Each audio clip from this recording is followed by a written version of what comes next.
এই মাসে উল্লেখ করেছিলেন যে সাগরে একটা লঘুচাপ বা নিম্নচাপ তৈরি হতে পারে এবং সেটা ঘূর্ণিঝড়ের রূপ নিতে পারে এবং ঘূর্ণিঝড়ের রূপ নিবে কিনা সেটা আসলে পরবর্তীতে দেখা যাবে, যদিও এখনো লঘুচাপ তৈরি হয়নি সাগরে। এবং আমরা আশা করছি যে মোটামুটি ধারণা করা যায় যে 8 তারিখের কাছাকাছি সময়ে একটা লঘুচাপ তৈরি হতে পারে সাগরে। সেটা অনেক দূরে, বিশেষ করে আমাদের আন্দামান বা তার পার্শ্ববর্তী এলাকায়। সেটা পরবর্তীতে কী হবে সেটা আস্তে আস্তে জানা যাবে। তবে যতটুকু ধারণা করা যায় সেটা নিম্নচাপ পর্যন্ত সর্বোচ্চ যেতে পারে, ঘূর্ণিঝড় হওয়ার সম্ভাবনা খুবই কম। এবং নিম্নচাপ যদি থাকে সেটা ধীরে ধীরে হয়তো বা মায়ানমার অথবা বাংলাদেশ উপকূলের কাছাকাছি আসতে পারে এবং তা থেকে সামান্য বৃষ্টি হতে পারে এবং সামান্য বাতাস থাকতে পারে। তবে ঘূর্ণিঝড় আমি তো আগেই বলছি যে ঘূর্ণিঝড়ে রূপান্তরিত হওয়ার সম্ভাবনা তেমন একটা নাই। এবং 11-12 তারিখের কাছাকাছি সময়ে আমাদের চিটাগাং উপকূল বা তার পার্শ্ববর্তী এলাকায় মোটামুটি একটা ভালো মানের বৃষ্টির সম্ভাবনা আছে। আর যেহেতু এখনও লঘুচাপ তৈরি হয়নি সাগরে, সেটা পরবর্তীতে শক্তিশালী হবে কিনা সেটা স্টেপ বাই স্টেপ বোঝা যাবে। যেমন ওয়েদারের একটা জিনিস কি আগে থেকে সব কিছু প্রেডিক্ট করা যায়।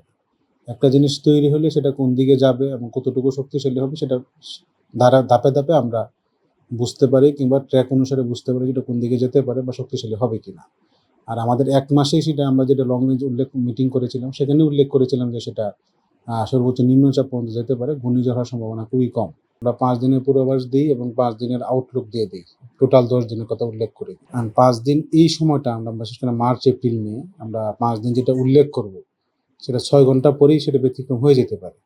কারণ কি মার্চ এপ্রিল মে মাসে যে বৃষ্টিটা হয় সেটা হয়তো আমাদের নরওয়েস্টের বা কালবৈশাখী ঝড় থেকে বেশিরভাগ বৃষ্টিটা হয়। সাগরে যদি একটা নিম্নচাপ তৈরি হয় বা লঘুচাপ তৈরি হয়, সেটা নিম্নচাপ পর্যন্ত গেল বা গভীর নিম্নচাপ বা সাইক্লোন গেল, সেটা আগে থেকে অনেকটা প্রেডিক্ট করা যায় যে কোন দিকে যাবে এবং কোন দিকে গেলে সেটা কী পরিমাণ বৃষ্টি দেবে সেটা আগে থেকে প্রেডিক্ট করা যায়।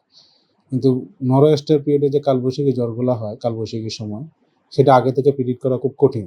বিশেষ করে যদি আমাদের বাংলাদেশের অভ্যন্তরে যদি তৈরি হয় তাহলে কয়েক ঘন্টা আগে সেটা প্রেডিক্ট করা যায় বা ধরা যায়। এবং বাংলাদেশের বাউন্ডারির বাইরে যদি তৈরি হয় সেটা বা 5 থেকে 6 ঘন্টা আগে বা তারও বেশি আগে সময় থেকে ধরা যায়।